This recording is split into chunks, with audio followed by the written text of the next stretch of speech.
Like to call the meeting to order. I called the meeting to order at 2 o'clock, and we immediately recessed to an executive session to discuss a potential real estate transaction and some pending litigation. We will now close that executive session, and we'll reconvene the public meeting. And the first item on the agenda is roll call, and let the record show that all three commissioners are present. The advisory committees, on Thursday, May 11th, we have the TAC meeting at the ARF building at 9:30 in the morning. And the evening, that same evening, we have at 5 o'clock at the same building, the ARF building, the BIAC meeting, or the Bellingham International Airport Advisory Committee. And then the Marine Advisory Committee is not until September 12th. They're taking the summer off. And of course, the general public is invited to attend all of those particular meetings. Commissioner Robbins, there's a date here for the BIAC for July 13th. Did you mention that one? No, I had them both on, we've changed it from the 11th to the 13th? Yeah, May's already happened. Oh, I'm sorry, July. Both of those were July 13th at 9:30 and at 5.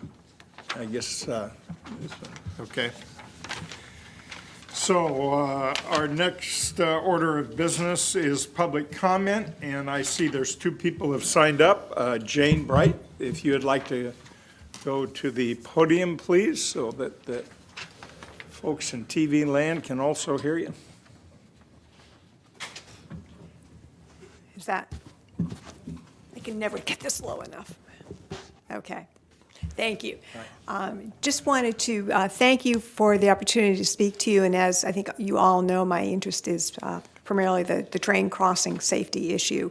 And I also know you are starting the very difficult task of figuring out your budget priorities. So I just wanted to remind you of a few things, and the urgency about getting these train crossings upgraded, to me, is I'm reminded every single time. My grandson is over, he's 3, and every time one of the trains goes by, he stops what he's doing and says, "Did you hear that?" Which reminds me of some research that the FRA itself looked at in 2002 when they were trying to figure out what they were going to do about the horn rule, because they knew it was going to be problematic. So let me just read very quickly. Of considerable research interest are the effects of transportation noise on children. Noise has been shown to affect children's cognitive and motivational parameters, and then they tick off 11 different studies that they looked at, and there are many more than 11. Stands among the cognitive effects, reading, attention, problem solving, and memory are most affected by noise. Most of the studies reviewed have found that uncontrollability of noise, rather than the intensity of the noise, appears to be the most critical variable. And not surprising when you can constantly interrupt a child. And we're not talking about sleep deprivation here. We're talking about kids in school, like at the Lowell School. They don't perform as well as kids who can continue to concentrate. So I just ask you to think about that. And then again, another personal observation, every time I come down here, those cars, those oil cars are there, which remind us we have no control whatsoever about the number of trains that come through our neighborhoods, when they come through, or what they carry. We have control, however, over the crossings and the safety level of the crossings. And as I think you know, the Federal Railroad Administration gives scores, risk scores to the various crossings. And the risk score for Harris as it stands now with the horns is about 25,000. With the upgrades that have been proposed to you, it drops to less than 6,000. For the Alaska Farah crossing, it goes from about 13,000, 14,000 down to 3,000. So this is, to me, can I keep going? Continue. Okay, thank you. Something that I'd ask you to keep in mind. We all understand you have some real tough choices to make and some really difficult priorities to set as you go through a list much longer than you have the funding for. So my ask of you is, as you go through that, to ask yourselves, is this more important than the safety of the public you're trying to draw down to the waterfront to take advantage of all the good things that we're doing? And is it more important than the educational achievements of the children at the Lowell School? Thank you. Thank you for your comments, Jane. Our next person signed up is Jeff. Jeff, if you could pronounce your last name. Middaugh. Middaugh. Thank you. Again, thank you very much. I'm a member of the South Hill Neighborhood Association, and I also wanted to say thank you for your difficult choices and the deliberations you have to make as you put together a strategic budget for 2018 and beyond. Last night, the Bellingham City Council approved their transportation improvement plan, which is an aspirational plan of kind of a strategic plan for transportation planning. And again, they funded one safety zone, quiet zone project for Bayview Crossing, the Boulevard Park Crossing.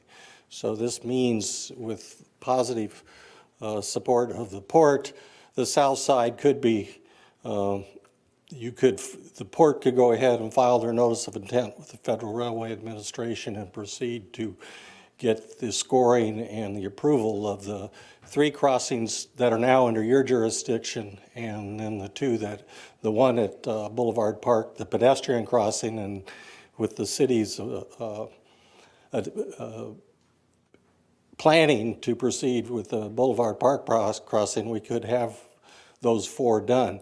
Even though I live on the south side of the town, it's important that we believe that the entire city needs to be covered, you know, and not just our little neighborhood. We've been working on this, some of us since 2004, some of us since 2006, and we're as close as we've ever been.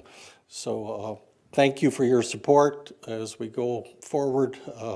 We will be consistently watching and rooting for you as you make the difficult choices on your strategic plan. So thank you. Thank you, Jeff, for your comments. No one else has signed up. Is there anyone that got here late that wanted to speak? Super. We'll move on to our next item, which is our consent agenda. Diane, if you could, please. First of all, Commissioners, if I could point out on consent agenda item A, there was an error in the draft minutes, which has been corrected for the final to reflect that there was no public comment made, and that the carryover from the May 2nd meeting does not apply to the meeting of the 5/16 meeting. Okay. So with that in mind, that change made, a motion to approve consent agenda items A through I. Okay, gentlemen, any questions on the consent agenda?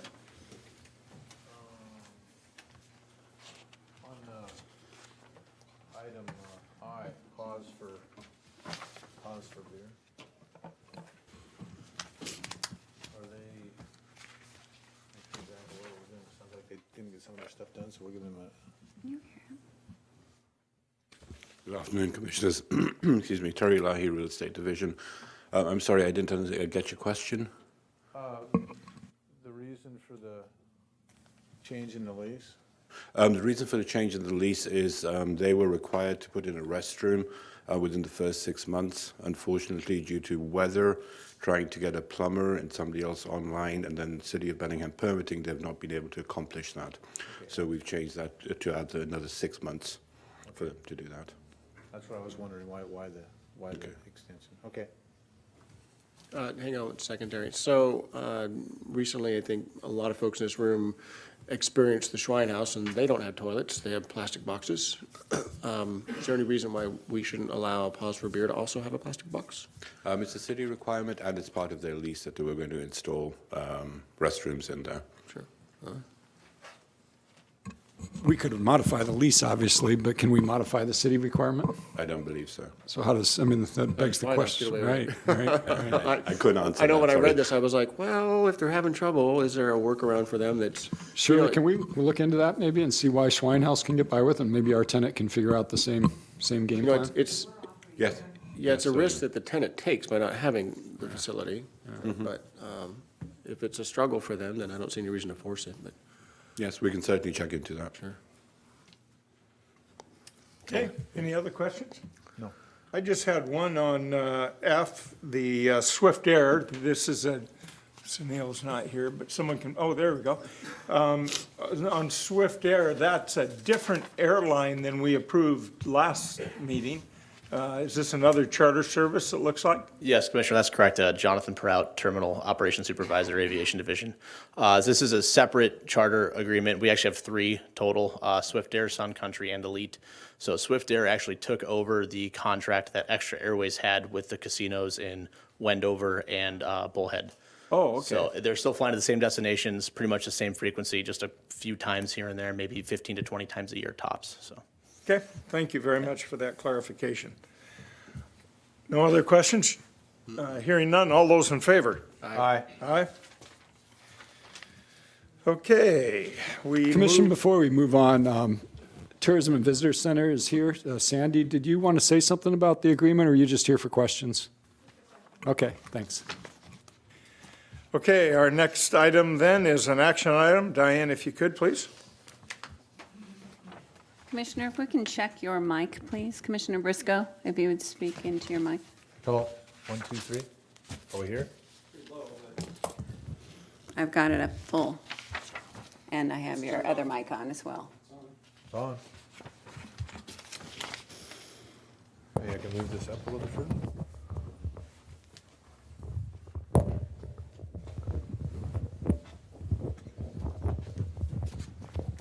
Is that better? Yes. Okay. Okay.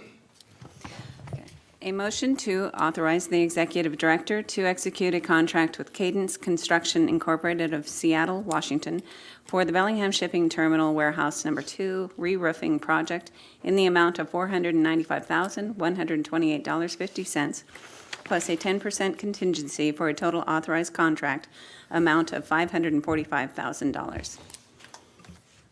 Good afternoon, Commissioners. John Gibson, Project Engineer.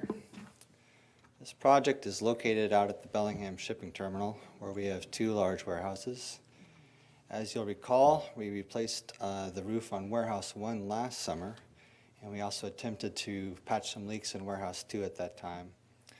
Unfortunately, once we dug into it, we realized that the 3-tab composite roofing on Warehouse 2 was just too deteriorated to repair. So we put in for the 2017 capital budget a full amount for replacement.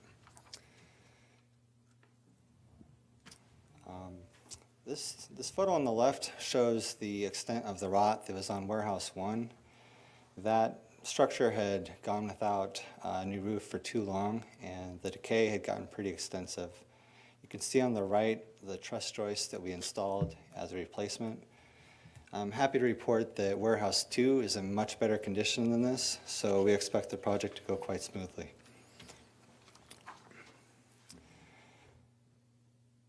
This slide shows the basic scope of work of this project. In red, you can see the area that we're going to be re-roofing. Our building permit requires us to take off both layers of the 3-tab comp roofing, as well as the built-up roofing that is in the ridge section. After that is done, we can install new metal siding on the 2 barrel ends. That's highlighted in yellow and gray there. That's because the T111 plywood siding that is on those walls is in bad shape right now. This is a natural time to go ahead and address that.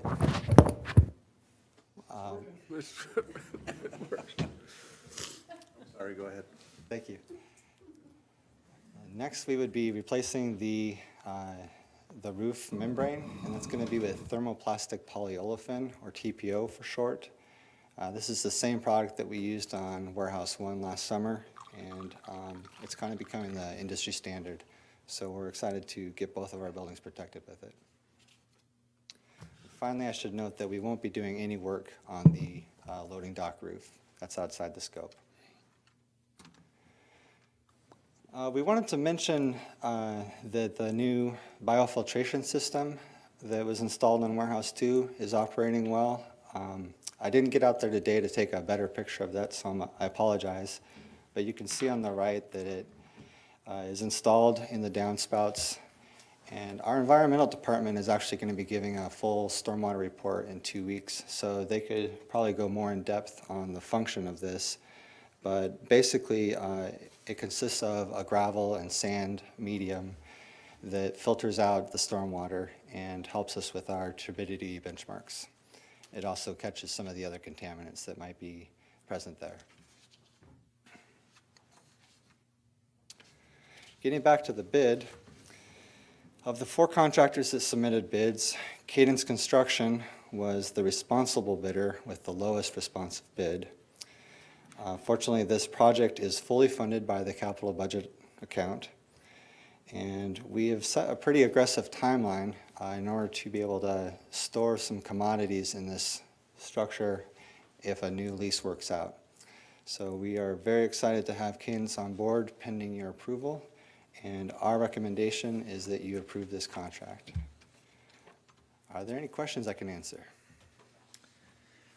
I have one. As I read this over, I see Nations Roof Northwest was the low bidder, but didn't get the bid. What happened? There are 2 parts to my answer to that, Commissioner. The first answer is that they were not a responsive bidder. They were missing an element in their bid, so it was not valid. Even if it had been valid, their bid was the lowest if we only took the base bid. But as you know, we included the additive alternate of the metal siding on the barrel ends. And because the total amount for those came in under our budget, we elected to take both options. And our bids are written in such a way that the port has the option of taking any combination of the base bid and the additive alternates. Does that answer your question, Commissioner? So long as the bidder knew that if he left that out, he wouldn't get the bid. My understanding is that our contracts administrator did follow up with them and explain what had happened. Okay. And it's not necessarily true that if they didn't include that, they wouldn't get the bid. They just might not get the bid if they didn't include that, right? We hadn't made that decision at that time to include the alternate. Director Fix is correct. We had not made the decision in advance. It was made after the bids were received. I see. Okay. Very good. Answers my question. Any other questions? No questions. Commissioner? No, but I do want to say thank you for putting metal on the barrel ends. Whoever spec'd the other product, I hope they're still not in business. That's a terrible choice. Agreed, sir. Yeah, wow. I do have one question, though. So underneath this 3-tab, the asphalt shingles, there's, I'm assuming, a plywood deck on there? Yes, we have 2 layers of 3-tab comp, and then underneath that is 1/2-inch plywood sheathing. And that's in pretty good shape? That's in good shape. We were able to address some of the rotten sections last summer when we started those repairs.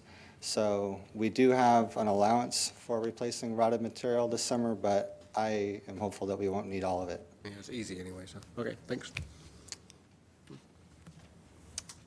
I'm going to miss that when you're gone and you keep saying you have nothing else and then jump in. I really kind of like that. Well, you never know. Keep you on your toes. Who's that guy? Is that going to, oh, by the way? Yeah. I like it. Who's that? I'm going to miss it. Columbo, right? That's Columbo. Yeah, Columbo. yeah. Okay, no other Get a trench questions, coat. gentlemen? No. All those in favor? Aye. Aye. So that passes 3-0. Our next action item is action item number 2. If you could, please, Diane. A motion to authorize the executive director to execute a memorandum of understanding, or MOU, between the port and Alpha Distributors Incorporated to enter into lease negotiations for the development of the former Washington Air National Guard, or WANG, site at Bellingham International Airport. Good afternoon, Commissioners. Again, Jonathan Prout, Terminal Operations Supervisor, Aviation Division. So we've been working with Alpha Distributors on this memorandum of understanding for a lease agreement, and we had got it all hammered out and wanted to bring it to you today. So a quick background on the Air National Guard site. As you can see on that map, it is the red L-shaped site inside the box there. It's approximately a little over 8.16 acres. The port took possession of this site, which is at the corner of Williamson Way and Bakerview Road, in 2006, when the Air National Guard did leave the airport permanently. What's special about this site is that it's development ready with direct airfield access. By development ready, what I mean is there's no environmental impacts for development of this site. There is no wetland mitigation required, whereas every other site on the airport that does have direct airfield access would have environmental mitigation that would take part with it. In 2016, in August, we had an appraisal done that estimated the fair market rent estimate at $193,500 per year for a ready-to-build site. Now, this site is not a ready-to-build site as is right now. There is buildings need to be demolished, and there also is a lot of pavement work and grading that needs to be done to get that to ready-to-build. And another important aspect about this site is that for our current master plan, it is designated for general aviation usage, so it cannot be used for commercial. It has to be used for general aviation, which is what this MOU and lease take into account. So our development timeline we're looking at would be to have the commission approval of the MOU today, and then spend approximately the next 2 months in lease negotiations with Alpha Distributors. The MOU does allow for a 6-month negotiation period, but we think that we can probably get this done by August. By August 15th, we would bring it to commission for approval of the lease, and the lease would begin September 1st of 2017. This is a very large-scale project. We would expect at least 5 years to full build-out. So we'd be looking to have project completion no later than August of 2022. This is a map on our airport layout plan, kind of laid over our current plan so you can see what it would look like at full build-out. This is what was submitted by Alpha. And it's going to have 7 hangars approximately at this point. The largest hangar being hangar number 4, which is in the bottom right of the screen there, which is large enough to hold a Boeing 737.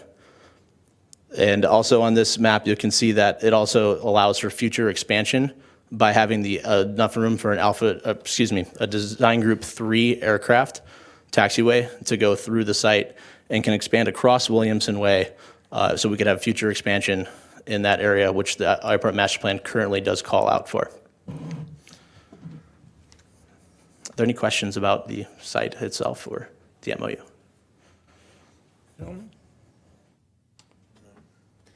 I have a question. What's going to happen at Williamson Way? Would it be a dead end there? So as of right now, with this agreement, actually Williamson Way would remain open. It wouldn't expand across. What the plan would be is, if possible, would be to reroute Williamson Way to Airport Way. Oh, If we ended up expanding across Williamson Way, but that's down the line. That's not part of this lease agreement here.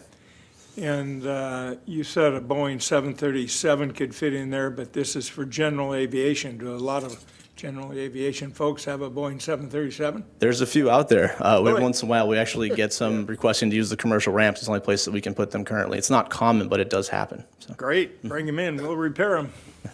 There's some famous people with big airplanes, like Elvis.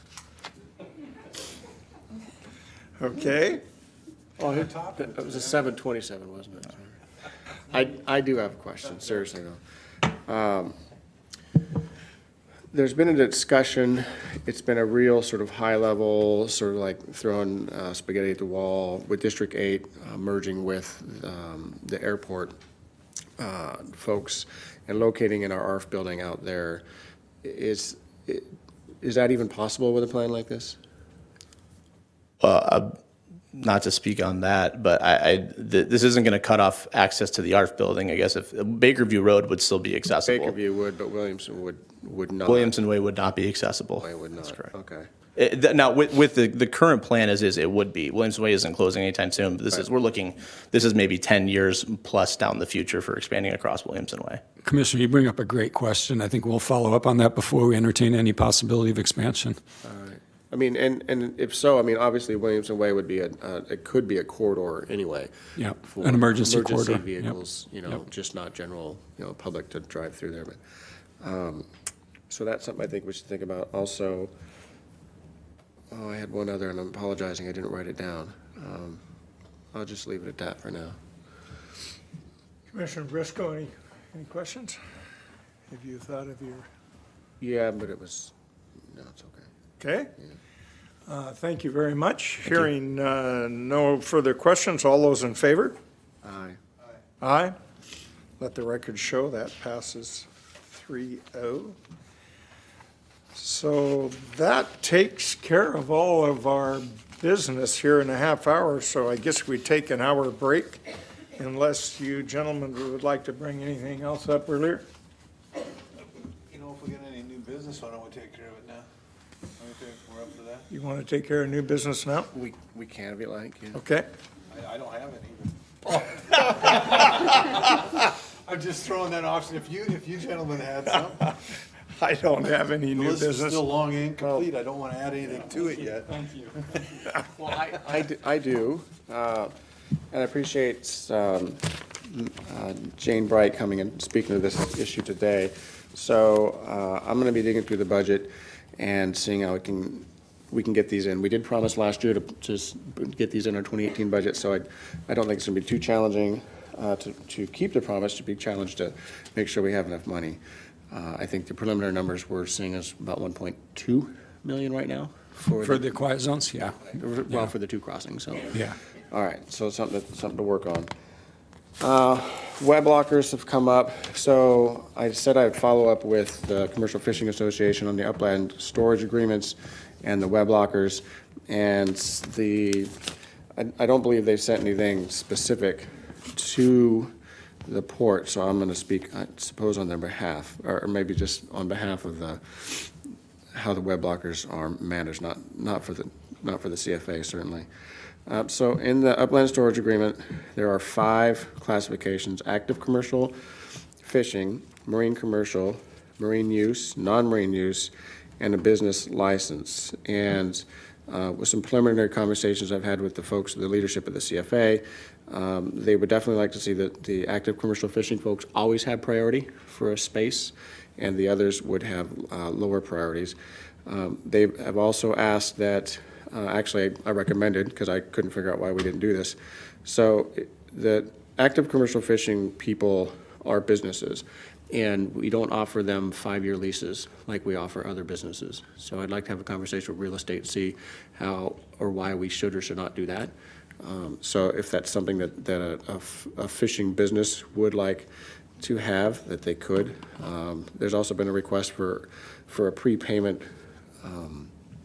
a reduction on the cost for a prepayment. I don't know about that. There was a suggestion of 10% reduction in payment for, paying a year ahead. We have that now. We do. It's more like 3%. Yeah. And, I mean, it's all about the cost of funds, right? And Yeah. our cost of funds right now is about 3%, so that's what we use. So what I'd like to propose is this. So the active commercial fishing folks that have a quote fish ticket always get priority, and that they can have more than a 1-year lease. Of course, we'd have to talk about this. So this is a proposal. If they choose, they could get a 5-year lease, unless there's some reason we don't think we should do that. The marine commercial folks, it's been suggested would have the month-to-month like everybody else, but I don't think that would be a reasonable thing to do. I'd suggest that we give them at least a 1-year lease, so that the yacht brokers and that sort of thing can have a little more certainty for their businesses as well. And then the other folks, because the question of, well, how do we get a space for commercial fishing person, that we definitely would like to expand opportunities for them. They would be month-to-month, when they would be given a 60-day notice. So that other folks, if there was empty space, they could certainly lease it, but they would pay a higher rate than the commercial fishing folks and the marine commercial, but they would also only have a month-to-month lease. So if we had an opportunity to get a new commercial fishing operation into a web locker, then they wouldn't have to wait more than 2 months. I guess my question with that, would you then just boot someone that had been there for a while and just say, you're no longer here? Yes. Just, okay? That's, the web lockers are not mini storage. So, of course, I would like to see them full, and I'm glad that they're as full as they can be. But they are intended to be used for a certain industry. So I think opening it up for folks on a month-to-month and then giving them 60-day notices seems fair. I guess that's going to be, I agree that the commercial fishermen should have a spot, and if there's a new one that comes to town, we should get them in there. I guess my concern is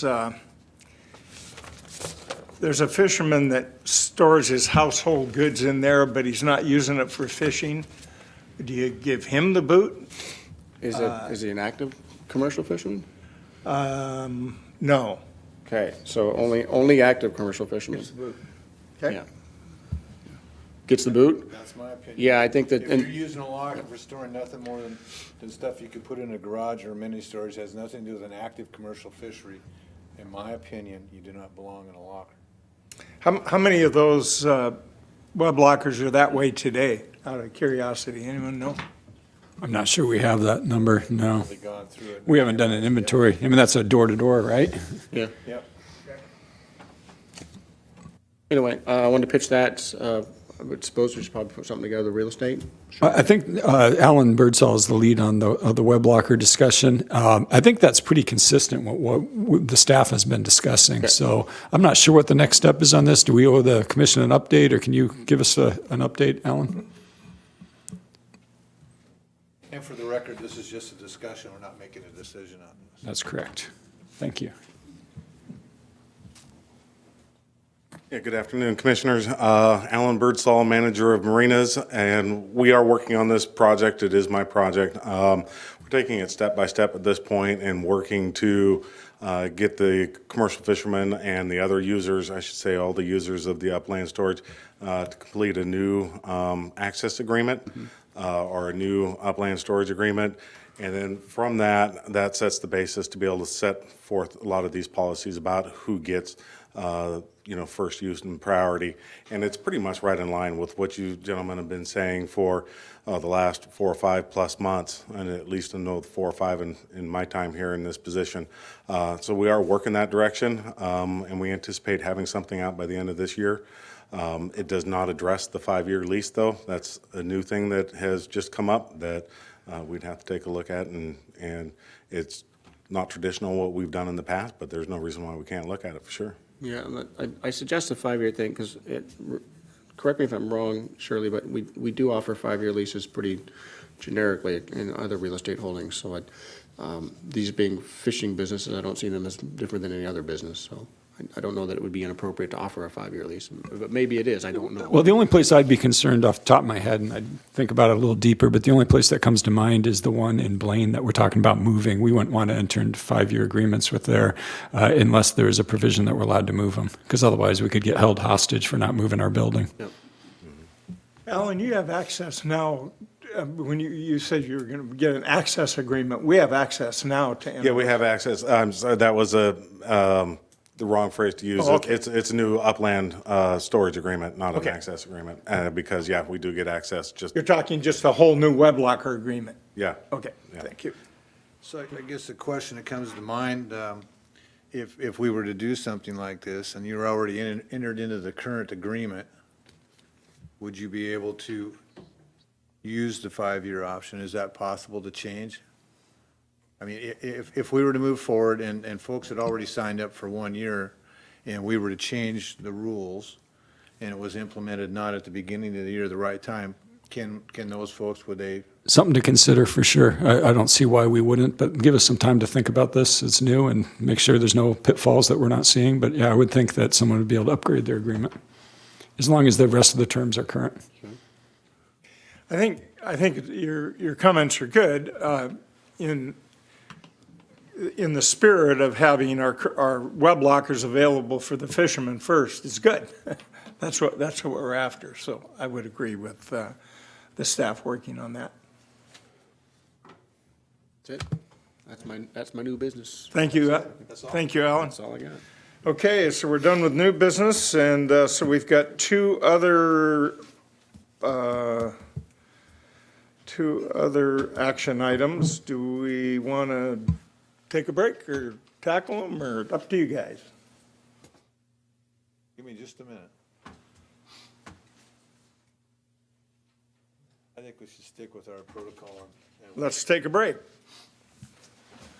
Perfect. We will close the meeting. We will recess until 5:30.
overload. Can you hear me?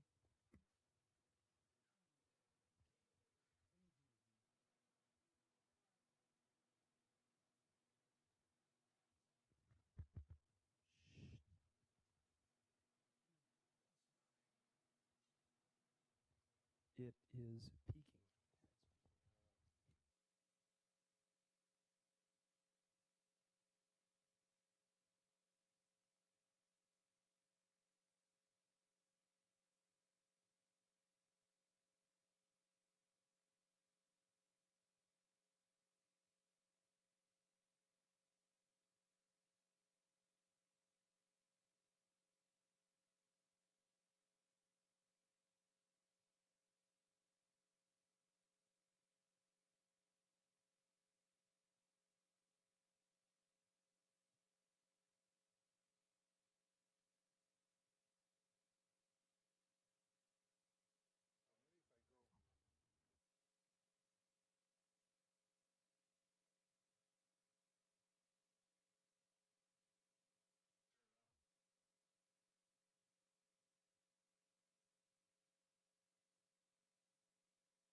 Meeting is, I don't see, no one has signed up. Anyone that wanted to make a public comment?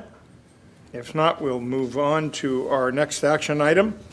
Or excuse me, it's a, yes, I guess it is an action item. Yeah, item number 3. Diane, if you could, please. A motion to authorize the executive director to execute 3 right-of-way deeds, 2 slope easements, and 4 utility easements, all serving the waterfront district general binding site plan area, and 1 plat establishing the waterfront district general binding site plan boundary.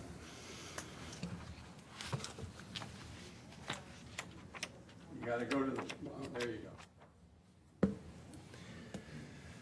That's a very sticky prototype. I screwed everything up.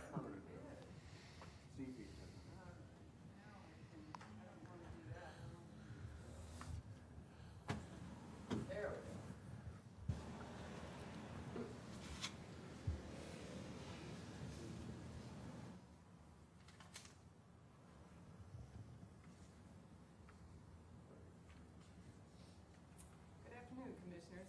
Sylvia Goodwin, Planning and Development Director. Brief update. Good afternoon, Sylvia Goodwin, and this is an update on the Waterfront District General Binding Site Plan. It's a fairly lengthy document, and it does a number of things. The binding site plan itself establishes the exterior boundaries of the waterfront district, and that is the area within which we can then create parcels for lease or sale. And I've got a map of that on the next slide. Along with that, we are dedicating rights-of-way for Roeder Avenue Chestnut. There's a section where Roeder Avenue is on top of our waterfront district properties, and we own the land under the bridge. We're dedicating that to the city because it should be part of their right-of-way, and we're keeping the right to park on it. It also dedicates the new Granary Avenue, Laurel Street, slope easements along the roads, because the roads are going to be higher and they need to slope down on the sides, and those are temporary easements. Once the buildings are built, they'll abut the roads, and then the slope easements will go away. And then several utility easements for water and sewer. This is the map of the site. The exterior boundaries are the green and white dotted line. And then the road down the middle, Granary and Blodell, or Granary and Laurel, is being dedicated, and all of the little numbers pertain to the various other easements, slope easements, agreements, and dedications. Unless there's questions about the map, the next steps then, and we can go back to the map if you have questions. Commission would approve the binding site plan and the easements. The easements will then be recorded. The easements and rights-of-way will be recorded. Then we put the numbers from the recording onto the final Mylar. Rob is then authorized to sign the Mylar, and then we can create 1 or more specific parcels for lease or sale. And each of those comes back to the Port Commission. We'll determine the boundaries, and that would be if Harcourt has a parcel, or we're going to create some parcels for the Lignin warehouse. Eventually, we'll prepare a parcel for the Western Crossing site. All of those come back to the Commission once their boundaries are determined. We then do a survey. We record those. It takes about 120 days for the city to approve them, and then we're able to do either leases or sales of those parcels. Question, why 120 days? Why does it take 4 months to? That is just in the law. That is the maximum time that the city can have, and that was part of regulatory reform. It used to be an unlimited amount of time that it could take the city or the county to do things, and really it still is an unlimited amount of time because there's always an exception or an excuse if it takes longer. But that's a guideline, and they usually meet it. Okay. Any other questions? Commissioner McCauley, anything? Yeah, I've got a few. Slope easement at the number 5 next to the board mill. The slope easement at number 5 next to the board mill. That first floor is roughly at, the existing street level. Has there been a discussion with the proponents of a conference center about what a higher street would mean for that building and their planning. Not specifically, because the road isn't, the road is designed there and the building isn't designed there, but it's not going to be significant higher than there's already a loading dock, which is a little ways up from ground level now, and it should match pretty close. If it's higher, then there needs to be some kind of a step or a landscaping feature or something that will define the boundary. But the board mill building has not yet been designed. Has there, you have some idea about how much higher the road will be in that location versus what it is now? I don't think it will be much higher, but Adam might be able to answer that question. Do you know, Adam? Just a on the rough design? guess for people to think about. Okay. You want to step up here? It's a long Yes. walk. Good afternoon, Commissioners. Adam Fulton, Director of Facilities. Actually, the first floor of the board mill is on par with the loading dock outside of that, and that's actually about a foot or two above the existing road. So when the city goes through and builds, they will match in with their sidewalk into that first floor and come down a curb height, and then that's the road. So this slope easement is a very small little 2-to-1 slope that's literally like a foot or two tall at its tallest point there. Does that make sense? Yeah, that's great, because I know that in the past there have been discussions about as much as 10 feet of fill, which Right. would be a significant, design feature for anybody working there to figure out how those are going to function between the two different spaces, the sidewalk, street versus maybe an outdoor courtyard or something around the board mill itself. Yeah. The Commissioner's question is very apropos up toward Rotor as we come down off of Rotor into the site. But down here, we're actually matching in pretty well. The same. Yeah. Adam, before you sit down, the lowest point of any of these two roads, what is going to be the height above maximum height to sea level to the road? I believe the lowest road is about 16 feet and sea level is about 8.5, as I recall. So it's about an 8-foot above sea level. As global warming may or may not occur, it might get a little shorter. Yeah. And I have actual plans. I'd be happy to get that answer to the No, I Commissioners. just wanted an approximate. Thank you. That is approximately correct. Yeah. Thank you. It's interesting, though, that with sea level rise, really the bigger immediate problem will be what to do with stormwater. So you might end up pumping stormwater off of certain low spots. Uh-oh. Somebody's going to have to do it. It'd be like New Orleans. We'll just go down there, they'll tell us how to do it. It'd be perfect, right? Because it'll be a long time, I think, before you actually see water intruding on the site. So, one of the questions. So you've got the boundary, the dashed white and green boundary, and on the southwestern corner of this, it's going down into what's been called the log pond area. Why is it extending that far down and not closer to the board mill? We started this binding site plan a year or two ago, and at that point, we hadn't decided exactly what was going to be happening with that area. And what we were advised by our surveyor is that a binding site plan defines the maximum exterior boundary that you can go. Your properties within there can be smaller, your parcels can be wherever you want them. So we decided it would be better to err on going a little too far south than not have it big enough. The actual boundary of the center line of Myrtle is where the western crossing site goes, and we aren't going south of that with mixed use, but you still might even want to do a leased parcel within that area. Grand Camp takes up a fair bit of that area up to the board mill now, up to the back of the western crossing site. I don't have any problems with any of these except for that. That one kind of struck me as something that it makes me a little nervous because there's been pressure on the commission over the last X number of years to push more of the downtown waterfront toward the shipping terminal. And I'd feel a lot more comfortable if that dash green line followed along the conversation we've been having about with Western moving into that south of the board mill. It's a great point. And Sylvia, correct me if I'm wrong, but we're not changing any zoning here. No, this won't affect the zoning or anything, and then each specific that we create in the future will come back to the commission, and you already have approved the approximate location of Western Crossing and the board mill, so that Western Crossing boundary would be a little further up in the middle here. So what this will allow us to do is create some legal lot descriptions that we Correct. can then lease out Yeah. to folks and have different parties down there rather than just having one or two and trying to, have not so defined lot descriptions. So along those lines, then why wouldn't this extend all the way around to the shipping terminal as well, to the extent of the upland areas? The expense of doing that much survey work right up front was more than we wanted to pay, and there was also some unresolved issues of exactly where is the railroad right-of-way through there, and we didn't want to have to spend the extra money doing the legal research on a railroad location if we weren't going to try to sell that property. We agreed, or the commission has, the direction that we've had is that we won't likely ever sell the board mill, or not the board mill, but the log pond area.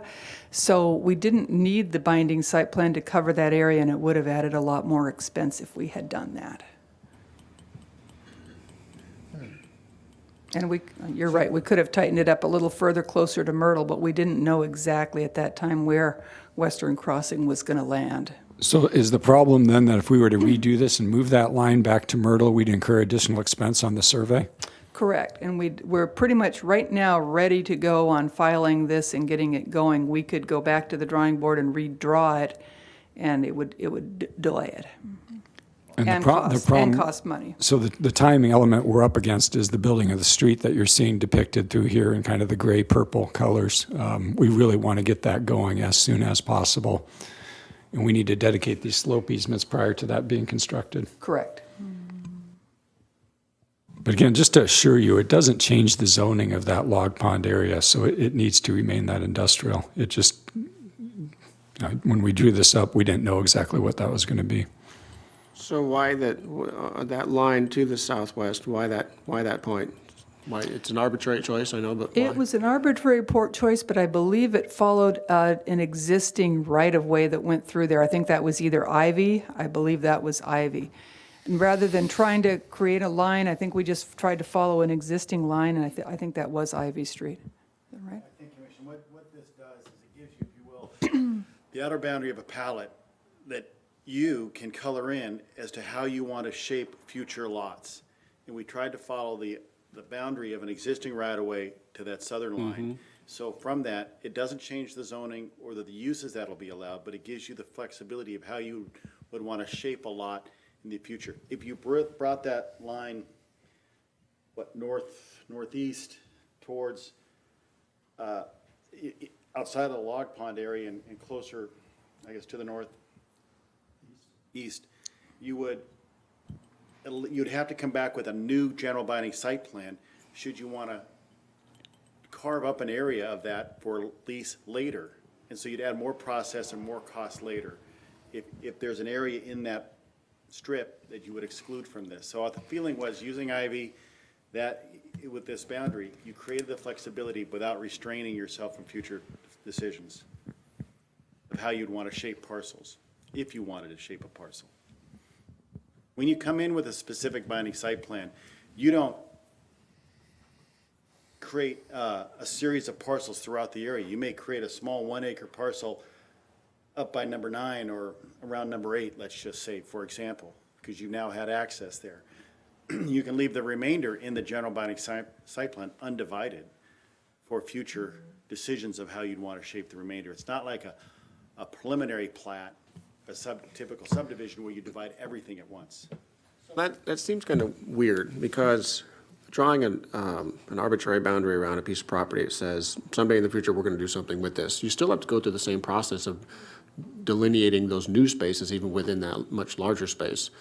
So what's the value in carving out this bigger one now? The process is you first do the general binding site plan, and then within there you can do a series of individual specific binding site plans, and you can, anything within that exterior boundary. So it's a much quicker process now to just do the specific binding site plans as we need them, and the exterior boundaries are all surveyed, and the main road, the arterial, is dedicated.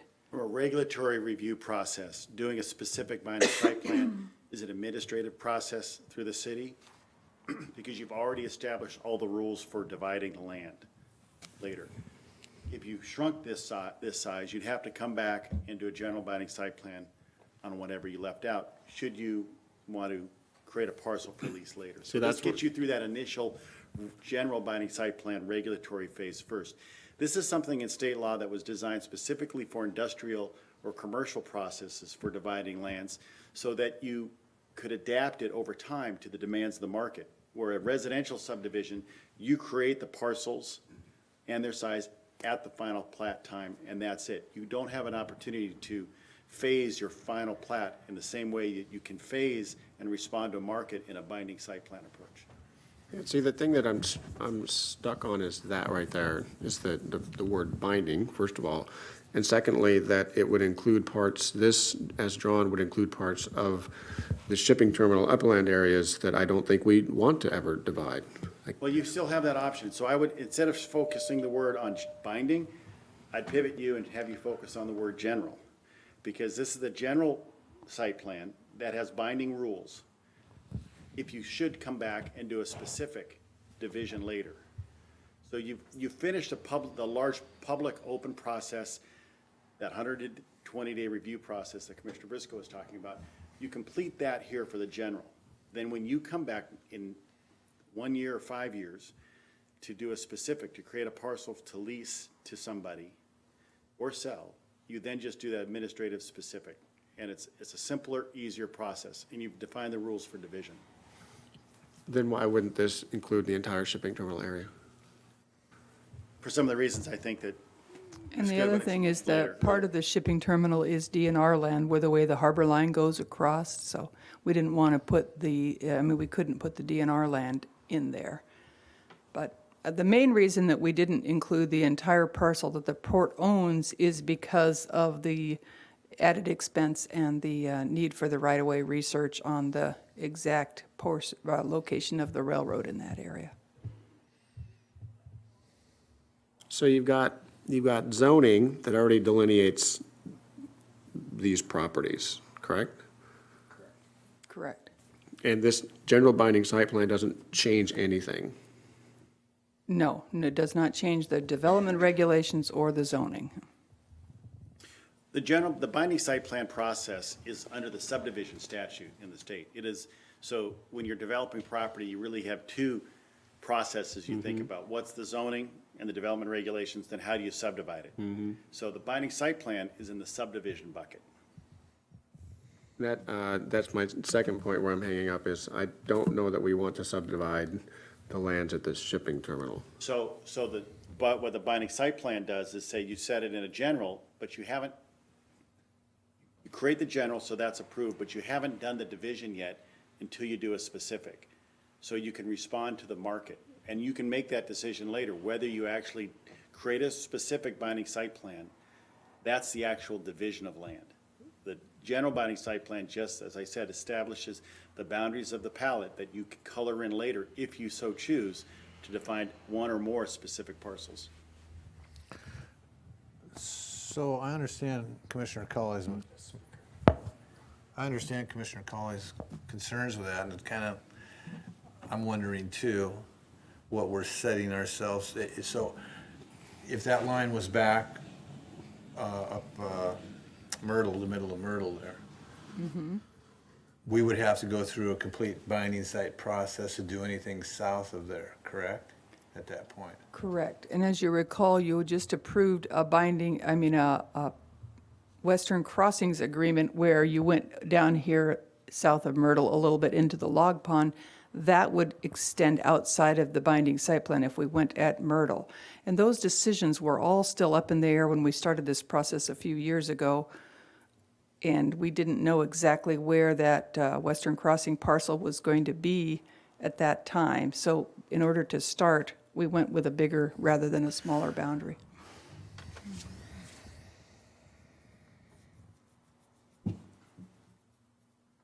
What's it take to change this boundary to just the inclusion of the proposed section for Western Crossing? It would probably just be a delay of I would guess maybe a month, and it wouldn't take a huge amount of time to change it. It would require resurveying it, redoing a legal description. So there would be some delay and some cost. I don't know the exact amount. Has there been a survey for this boundary already? This boundary, I believe, has been surveyed. The other boundary, the specifics have not been. We have to survey that land anyway. We even have under to this- survey the specifics Yeah. when we get ready. And for the Western Crossing, we're not going to do that specific until Western Crossing does a university development plan or whatever it was we till called it. next year. Next So it year. wouldn't slow them down at all. So that won't slow them down. No, it's really just a matter that we want to get this done so that we can get the roads dedicated and the slope easements and the utility easements. And those are fairly important time. And what would be the advantage, though, Sylvia? What would be the advantage of delaying this or moving the line back to Myrtle? I don't see any real advantages other than having the commission feel more comfortable that nobody would then try to create a specific in that other parcel. But ultimately, But who the could, commission who has could create the Yeah. specific besides the commission? No, nobody could. The commission has to approve every specific. So the zoning can't change in that area, no specific can be changed in that area. I mean, there's Right. really nothing can be done in that area without the commission's approval. This gives you the general binding site plan to give you the flexibility to create things in the future, but it doesn't mandate that you do it. And we're on a tight timeline on these streets, and my fear is that a month delay in the street installation puts us, it's a month delay. The granary building is cooking along, and they're worried about streets. Do you need a general binding site plan for the industrial areas south of that line? We would if we were going to sell it, but we don't intend to sell it, so we don't need one. Are we intending to sell any of the properties in the industrial areas that are in what we call the log pond area, south of Not Myrtle? at this point, I don't believe so. Well, Western Crossing falls into there. South of Myrtle. well, just that 1/2 acre or 3/4 acre that goes south of Myrtle. Yeah. Most of Western Crossing, 5+ acres, is in, I guess, northeast of Myrtle, but there's that one small sliver that goes south of it. Where's the city at with their timing on their streets? I know they were behind with getting They going. are behind, and one of the issues is they need to get the right-of-way resolved. They also need to get a permit for a stormwater outfall and a NEPA review process. One thing I could suggest, if it would help, though, is what if the commission were to pass a motion and qualify that, stating that it would be the intent of the commission not to create a specific or sell properties less south of the center line of Myrtle other than the Western Crossing parcel? No? I like the flexibility. Okay. I mean, I wouldn't, Well, I just don't know the purpose of that because, I mean, let's say a future commission wants to, they don't have to abide by that, so, I think Frank would tell us we can't do it anyway. yeah. Yeah, it's a good spirit comment, but next commission, you could decide to do something different. I think the question is, really, is there a value to the flexibility for having the line is where it's now, or do you see that hindering something? And move the line back and take it around Myrtle and the Western Crossing property. There's cost and delay. The 30 days seems reasonable. I have to check if there's a notice requirement that has to go out to new notice because the boundary's different. Yeah, I doubt it don't would. know. But I think really the concern here that Commissioner McCauley has and I have also is that we've got something up on the board on TV, so to speak, the public's going to be looking at. We don't want it misunderstood that we're now drawing lines further south to get rid of property. And that's, for the record, we need to clarify that's not what we're doing here. There's no intention of at this point in time by this commission that I'm aware of, to sell anything south of Myrtle Street. We have the lines there, and that's what we're adhering to at this time. that's correct. when you do lease it, you are supposed to create a specific binding site plan to create the parcel for lease. And I think that's part of the driving factors. If you were to lease something out, you can create the specific binding site plan to parcel. So if we've got, Release that. since we're going down this awesome little rabbit hole, which is actually kind of fun for me, apologize to everybody else. we've got a yard that was leased to Grand Camp without any binding site plan or survey done for that. So Correct. We can we just just have a go out legal there with some description caution for tape that. and say, this is your 4 acres? That is what's been done throughout the state for years. So that's okay. That's a debatable point in the law. Okay, a lawyer would say that. But it's a common practice to, on a vacant parcel, to go out and lease a portion out to somebody. Not a unique port rule. Well, what I want to make sure that we're not doing is if this makes leasing the industrial properties easier, then I'm for moving that dashed white-green line all the way through the locally owned properties, all the way down to the bottom of the shipping terminal, excluding the DNR lands. And if it's not making anything easier, but creating a potential problem in the future, which I think I've alluded to, then I'd prefer we move that line back up to the section around what we've promised to work with Western Crossing on. Well, we can certainly come in with another binding site plan that would cover the shipping terminal and the rest of the port property south. We are actually currently working on a binding site plan for the marine trades area and the Hilton area, and we'll be bringing, no, that's actually not going to be a binding site plan. That is going to be a lot line adjustment because we have a lot of individual parcels there already. So we are working on that as well. But we could certainly follow this with another general binding site plan. It will just require us to do a little more legal research on the railroad. If I put Shirley on the spot with a question, would you be able to help me on this one? Or is this planner stuff that may be outside your normal Well, realm? I'm happy to give it a shot. General Shirley binding McFerrin? site plan, we run this line all the way down to the bottom of the shipping terminal in the next few months. Does this help you?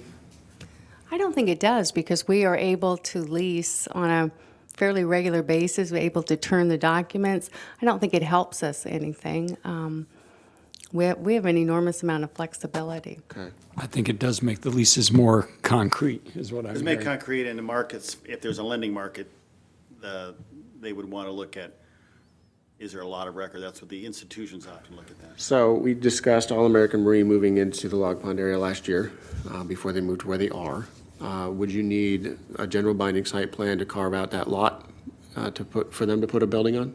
Again, this It would certainly relates make to the lending market. It would certainly give more credibility to the lease. You could do it without it. You can do it without it. It's been done for years and centuries without it. But if it's a structure, we're not just leasing raw land for log storage or some pallets or something, but it's somebody that wants to put up a building, make an investment there. This would help. I don't think it's the port's practice to allow security interest to secure the leases. That's not the port practice. So in a private market, you often will have a lending institution on a privately owned land require a specific binding site plan to secure their leasehold mortgage on the lease. So they want a legal lot of record. So when they go foreclose on their lease, on their mortgage for the building, they don't have to go force a division of the land as part of the foreclosure process.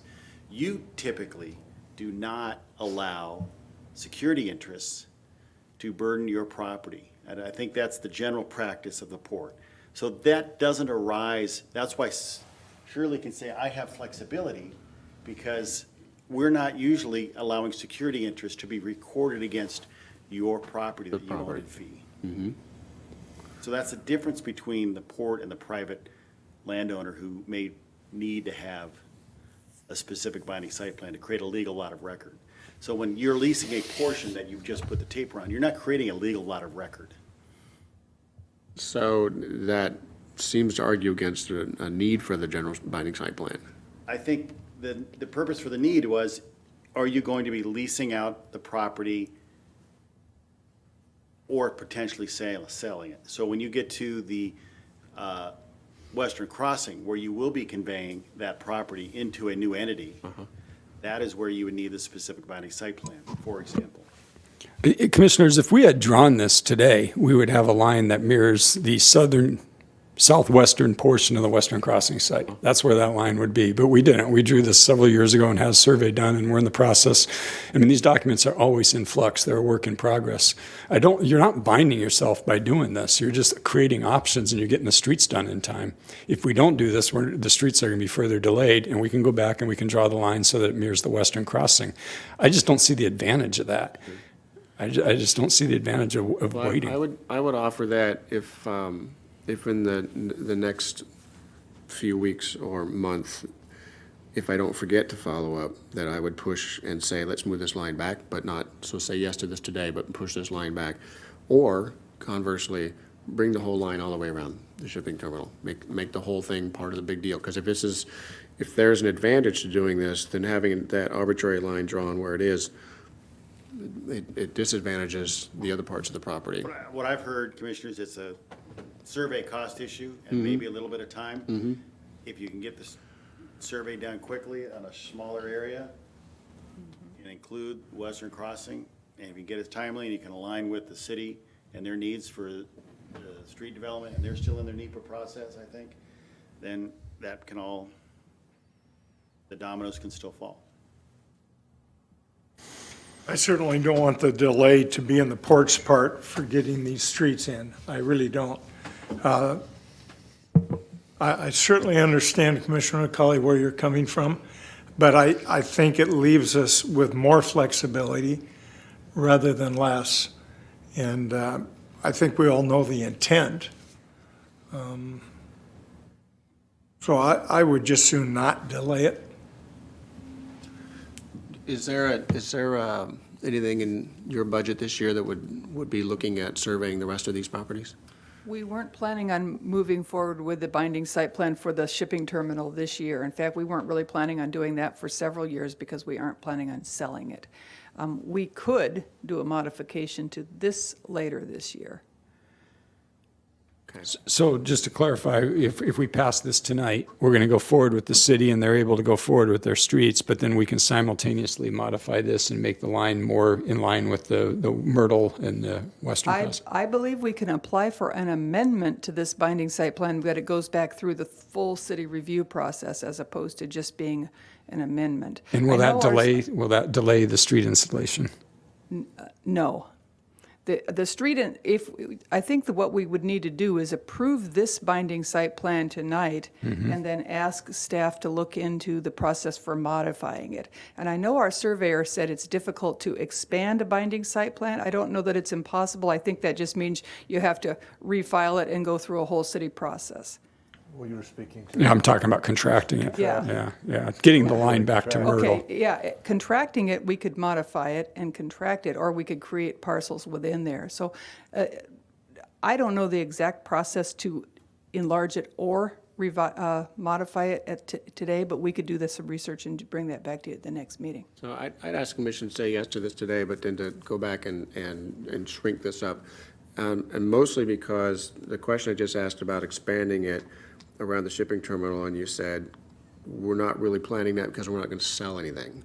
So I think that it would send a solid message to the community that we're not selling anything in the log pond area. So if we draw that line back up where it was, then it'll be very clear to people that. I could support that. All right. Yeah, absolutely. And then nobody's slowed down, and there's a little extra work for the lawyers. I don't want to slow down the progress we're making here, but I agree. I think we need to put the line back up at our boundary back up there. Okay. Okay, any further discussion? Hearing none, all those in favor? Aye. Aye. Aye. Thank you. Thank you, Sylvia. So our next item number 4. A motion to authorize the executive director to execute a contract with American Construction of Tacoma, Washington for the Blaine Harbor Marine Structures Repairs, Phase 2, in the amount of $749,490.88, plus a 20% contingency for a total authorized contract amount of $899,389.06. Good evening, Commissioners. Greg Nickel, project engineer. So this is the second phase of work to complete some repairs and improvements on various structures up at Blaine Harbor.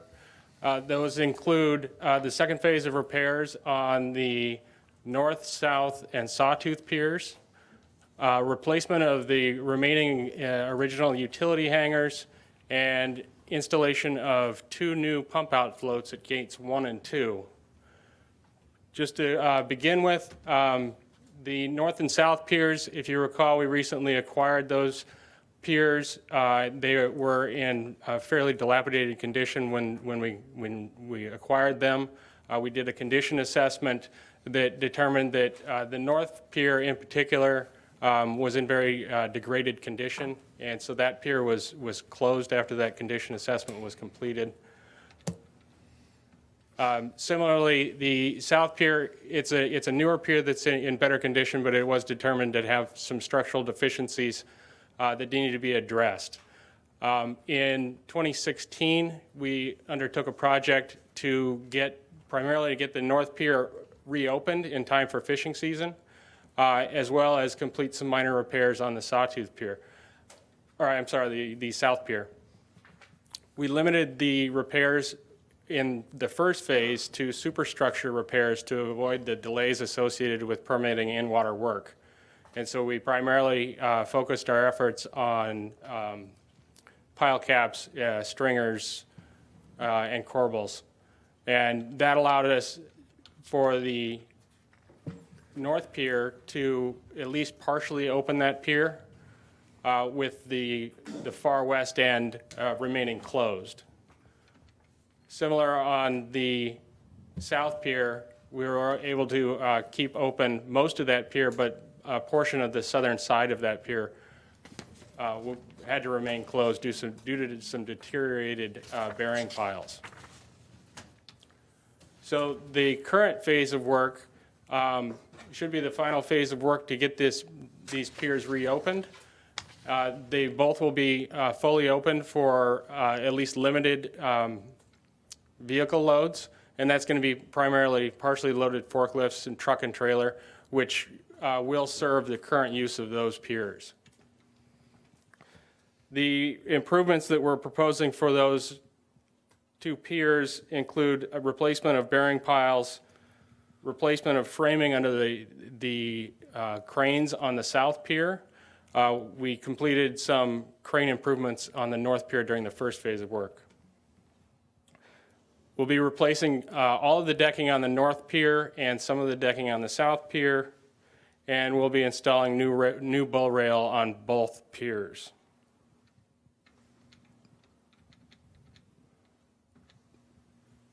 Moving on to the Sawtooth pier, at the same time that we completed the first phase of improvements at the north and south piers, we also completed repairs on the Sawtooth pier. The Sawtooth pier was similarly in fairly dilapidated condition before we took on that project, and it resulted in no vehicle loads being allowed on that pier.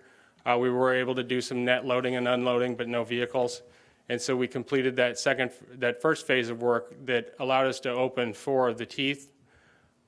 The second phase of work that we're now undertaking will reopen all 7 teeth on the pier.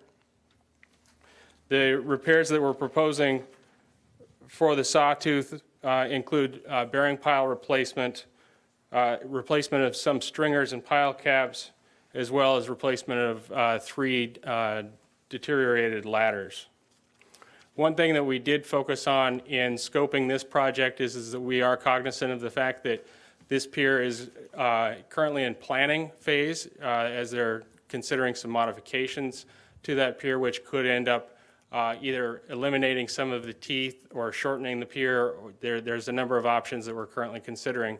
And so we avoided any work that would end up getting torn out as part of those improvements.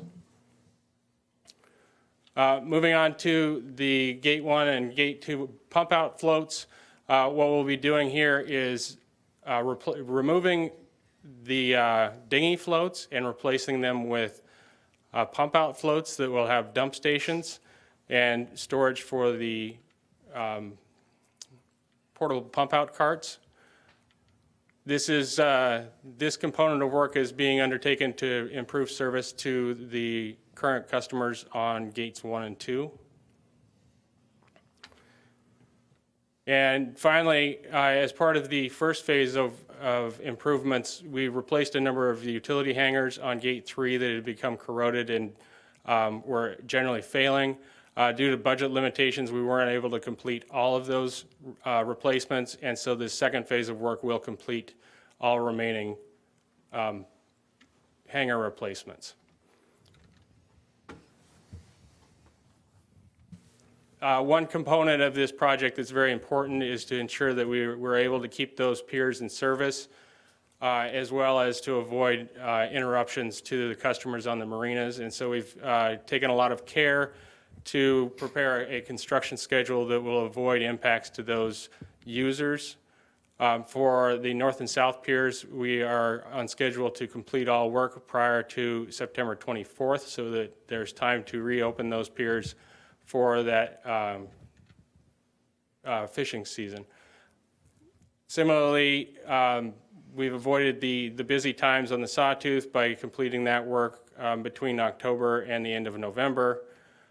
The Gate 3 utility hangers are a fairly low impact item, so we're allowing the contractor to complete that work at any time. And then we're scheduling the pump out floats to be completed after October 1st.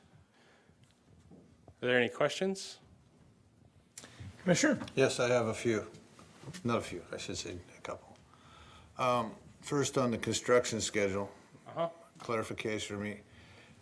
They're going to work on the dock from October 1st through November 31st? That's the schedule? That's what our current schedule is, yes. Okay, the crab season opens in the Gulf up there October 1st and goes, but the first 2-3 weeks of October, that dock's very busy with both crab and salmon fishermen. So we're going to be in a direct crash right there with that one. We can slide that construction window back. I had coordinated with the harbor master on dates, and this is what we had come up with as working the best to complete that work, but we can definitely slide that date back. As a fisherman that works out of that harbor, I would say that Andy may have missed that one just a little bit. He might have forgot. It may have been a miscommunication on my end. Bobby, isn't it the north and south piers they use more during crab? No, you've got seiners loading their seines to fall fish up there, and you've got several vessels in the area that are here from I Seattle. thought it was just for crabbing. I'm sorry. No, it's both salmon and crab. Your salmon season opens around the 10th of October out here, and the crab is October 1st. So for your information, end of October, moving forward from there the rush would be over then and the mess out of the way, but it's going to be right in the middle of 2 season openings there. We can address that. Okay. Utility hangers you're speking to, for me, can you clarify what that is? So the pile rings?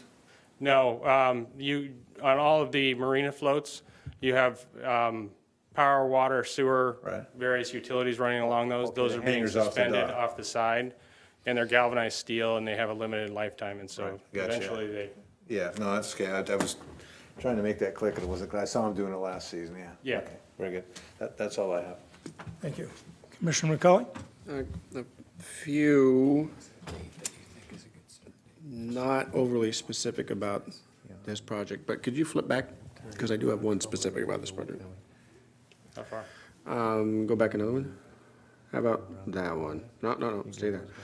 So the sawtooth, in the discussion about the sawtooth repairs and going forward in the future, has there been any conversation about extending that flat portion where it's got that floating dock off the bottom of it? See right there where it says closed? Extending that further out, so you've got a more flat there? So one of the things that has actually been discussed is flattening these first 4 teeth. And that's the biggest discussion right now as far as modifications to provide more flat area. Would be done by just adding It's been discussed Material to both 'em. directions. Right. There's the advantage in adding because that gets you out to deeper water. The disadvantage is that you would more than likely have to lose a portion of the end of that pier in order to mitigate for your overwater coverage. Well, let's assume that we don't need to mitigate for overwater coverage. I mean, we are a port, and we're supposed to build things in the water. I like that. Well, nobody else is going to do it, it's, right? I mean, we're supporting an industry, and you have to have things in the water to support that industry. Have we received anything back from, I think it was Reed Middleton, right? We haven't received anything final yet. We have some information from them? Sure, yes. I'd be interested, because I hadn't thought about this before. For a couple of years, there's been a conversation about taking that sawtooth and just making it a long flat edge, but it may be, I don't know, cheaper or more effective for future uses if we just took that section that's closed right now and keeping that with a flat edge and just extend it out, a couple of 100 feet. I don't know if that's come up in any conversations yet. I don't know that particular idea has been discussed, but there have been two design charrettes that have been held, one last year, one this year, that we had some fairly significant discussions over options as to how to provide better service, something that's a little more usable for the modern fleet. That particular idea, I don't know, has been brought up, but a number of ideas to provide flat area has definitely been proposed. Sure. And the idea with this second phase of work is to allow for any of those options to be executed without basically wasted money. Yeah. The top of my mind, I'm thinking about, can you go to an image that shows the entire industrial area? So the seafood buyers seem to be leading the way on uses down there. And I know that we've had some sort of high-level conversations, and Rob and I have talked about this quite a bunch over the last few years, about focusing those properties to seafood buyers. So if it seems, I don't know if that's come up during both of the charrettes, if that conversation happened or if they were really just focused on the structure itself. The charrettes that were completed were focused almost entirely on the Sawtooth Pier itself. Because I'd like to bring that up to a higher level and see how we can make sure that we're going to be building the right thing to support seafood buyers and not just people with a working boat.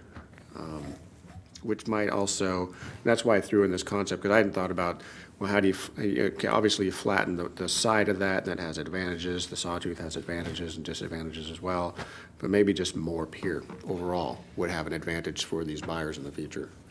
Well, in my humble opinion, and we've talked about, and I think Rob and I have talked about this a little bit, and Shirley and I have talked about it. Well, and we may have talked about it a little bit. Web House 1 needs to basically disappear. That's, I mean, to make that a truly industrial area down there for both our seafood processors and our shipyard, Web House 1 needs to move up east of Web House 2 and open that groundwork up for all those businesses down there. And we need to get together as a commission and with our staff and figure out what our overall plan is for all of that ground down there and lay it out. But I think that comes on the heels of the cleanup discussions. So, but I know I've had discussions too with what we need to do up there, and you're right, we do need to not only emphasize for the fleet, but for the on-land processors that draws the fleet there. And if I could just add real quick, Commissioners, our plan is to have another charrette for the upland uses with the Working Waterfront Coalition, all the tenants and the stakeholders. So that is our next step to plan that. Has the city of Blaine had any representation at these charrettes so far? They were not in attendance at the most recent one. But some of the seafood buyers were, and there was quite a discussion on the sawtooth, to keep it a sawtooth or not. And the discussion went all over the place. It was a very good design in its day. You could put twice as many, almost 3 times as many boat on the dock as you could, but it was also set up for the style of fishing it was done then, which is greatly diminished and is almost kind of non-existent. So it doesn't serve the purpose that it did. And now that we have to do something with it, I think we need to look to the future of how best we can service both the shipyard, the upland businesses there with that dock, and not just the fishermen in the harbor. Well, please don't think my comments would be intended to sort of redesign what the charrette has come up with, the folks at the charrette. But I think in the past number of years, I've been fairly consistent with properties like this, where if we can get, sort of square off the rounded corners and the weird shapes, and get better access for the marine trades, then I'd be all for it. So maybe the cheaper solution is drive 12 new piles and make the damn pier longer. I don't know. We really don't have the space. If you're looking at the larger picture here, if you were to come out 200 feet further down, it would kind of hinder movement in the corner of the harbor there. I don't think what's in front of you, though, precludes any of these options. I think Shirley's correct that there's a lot more planning needs to be done with the Working Waterfront Coalition to figure out exactly what this looks like.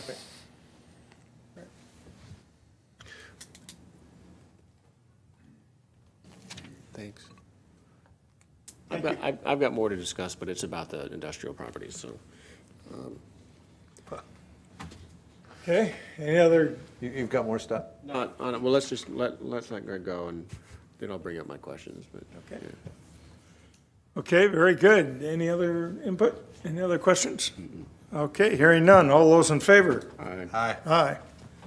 So let me ask a couple of quick questions. We don't have anybody from Blaine? Alan's still here. You're still here, though. The fueling situation with Semiahmoo, does anybody know how that's going? Is that working out?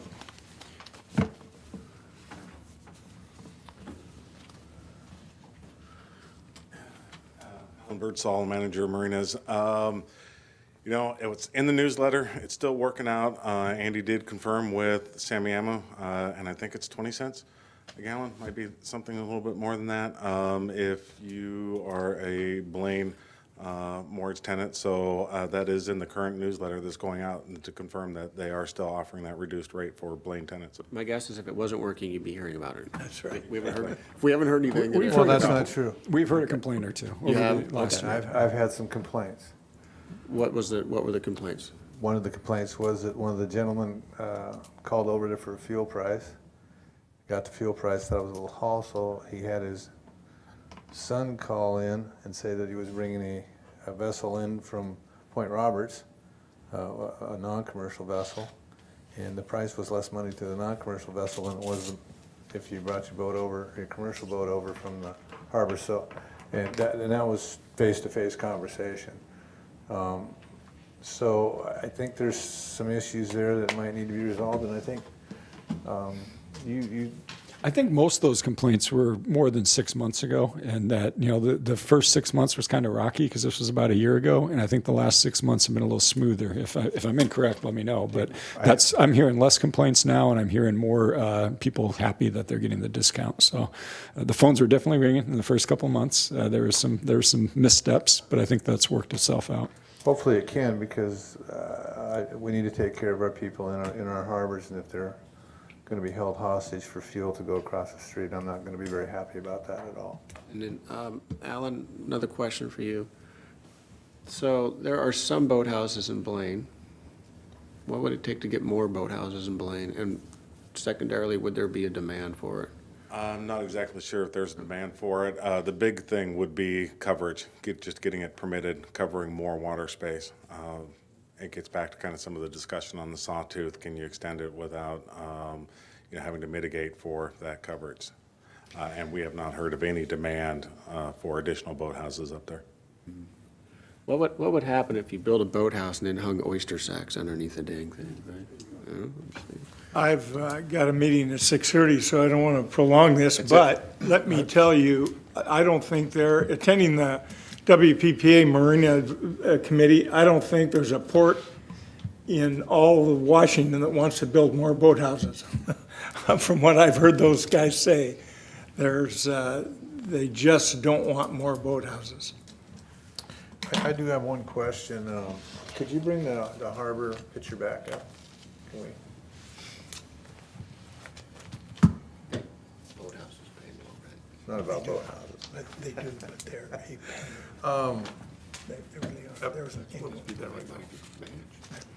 Can you do away with that north and south piers label in there? John, is that possible, or is that not? This is a PDF, so. Okay. Yeah. Can you go the old pier, just at the bottom, the Blaine Harbor Marine Structure and Repair Phase 2 label, up, now to be to your left. Come follow it down. There's a little dock you see sticking out there. Keep coming. Keep coming.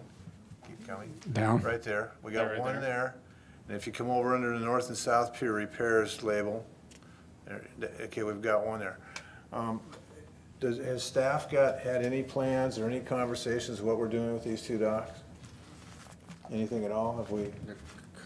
So if it, No, I don't think we have. I don't believe we have any conversations or any plans or any designs on those docks. Okay. I believe one of them's in pretty rough shape. Isn't the one up by, this one's in pretty sad shape, yes. I thought we discussed, the one up on the road is coming out for sure. That and what Monkey Island and all that grid, et cetera, all that was coming I know out. you gotta go. At some point, I'd like to have a discussion amongst the three of us about the one that's coming out from the road as a viewing area for the public to come across from the park to overlook the harbor. You had mentioned that in one of the previous meetings, I recall. Okay.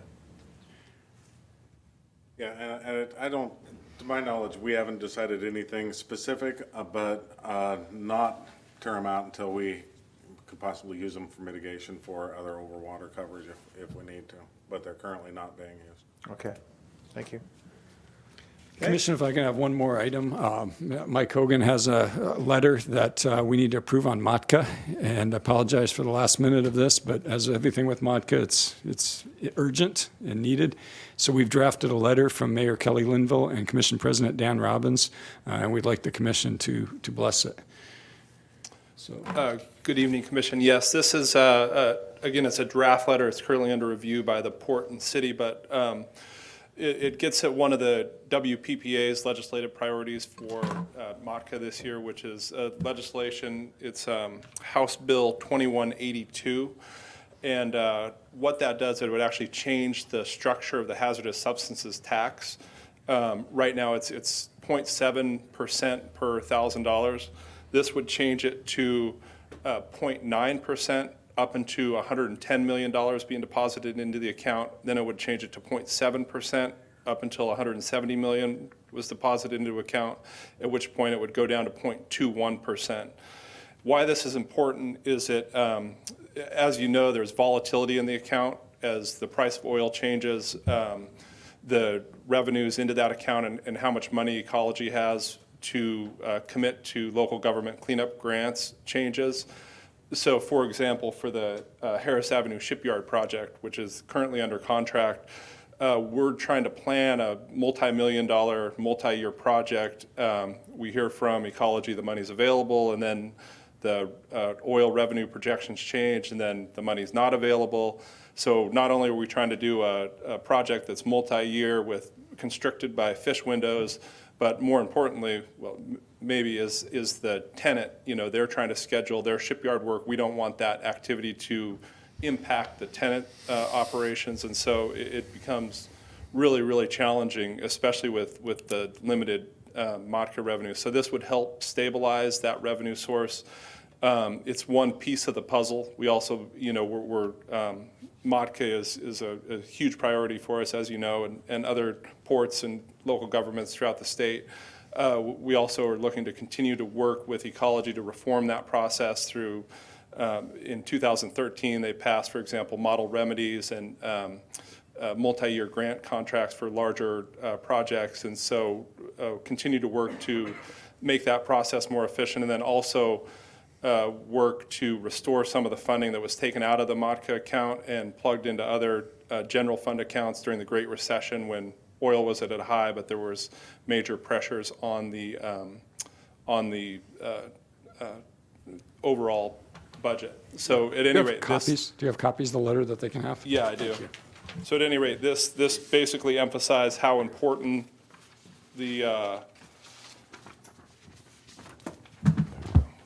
Matka cleanup grants are to us, highlights some of the projects and the benefits, and then urges the support of our legislature for 2182, which would be one piece of the puzzle which would help somewhat stabilize the Matka revenues due to fluctuations in mostly the oil prices.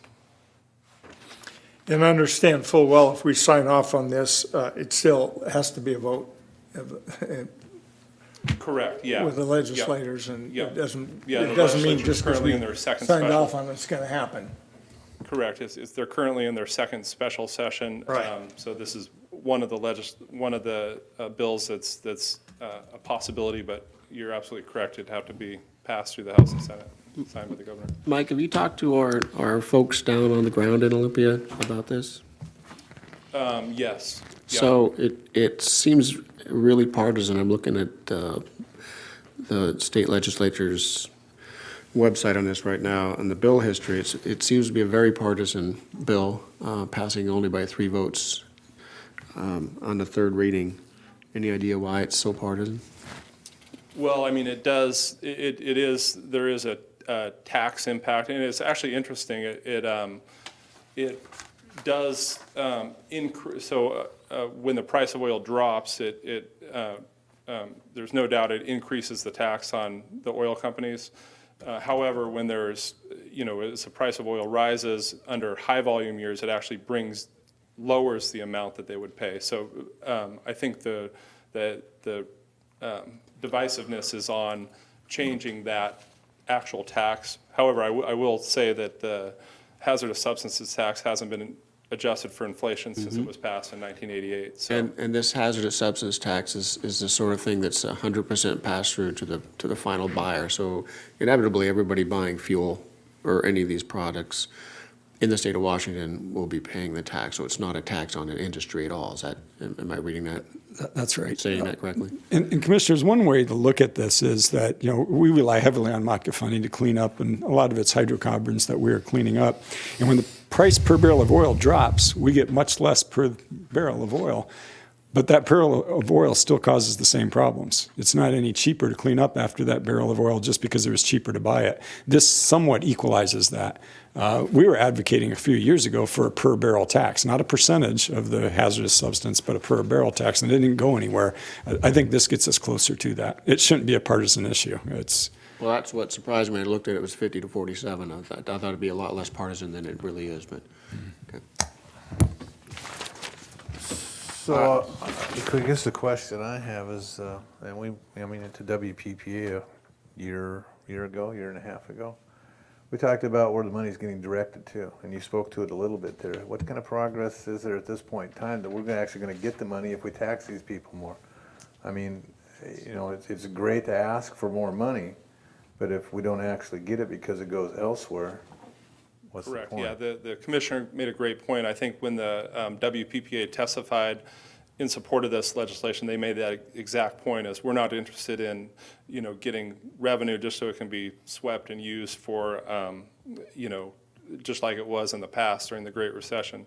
So that's a great point. We'll continue to, all we can do is continue to argue the case and show why it's working in Bellingham, the potential it has to work around the state. And, but you're exactly right. I think they swept $50+ million out of the account, and that's ongoing each year. That's less money available for cleanup grants, which is, part of the reason why we have the problem, in addition to volatile oil prices and everything else. But it's a message that we take down to our legislators every year, and we'll continue to work with, ecology, our other stakeholders to try to get that money, if not taken back out of those programs that it funded, at least to try to fund the cleanup grants, which we know the projected 10-year financing for local governments is about $811 million. So we want to make the case loud and clear. We need to take the $81 million per year that we need over the next 10 years, fund those first, and then, if there's money above and beyond, and you can argue that it's related to the cleanup and prevention of hazardous waste then, you could use that money for other purposes, but we know we need that $811 million for local governments over the next 10 years, so let's fund that first. So that nothing's changed since before when they took the money, they could still do that? There's no guarantee they can't take it again. Right. And this is the problem with, every year it goes to the budget writers, and, it's the system we operate under. Okay. Thank you for that, Mike. Thanks, Mike. Okay. Hearing none other, that's. Are we good with this letter? I need some We're gonna vote on direction. the letter. Well, I'll tell you this, I feel for you, Dan, because you're sharing the byline with Mayor Kelly. And the last time I had to do this, it got wordsmithed to death, and then it just died. So I'm not going to wordsmith this. It's close enough for me, so. Thank you. Thank you, Commissioner. Fine. I'm fine with it. Thank you. Okay, hearing none other, we're adjourned.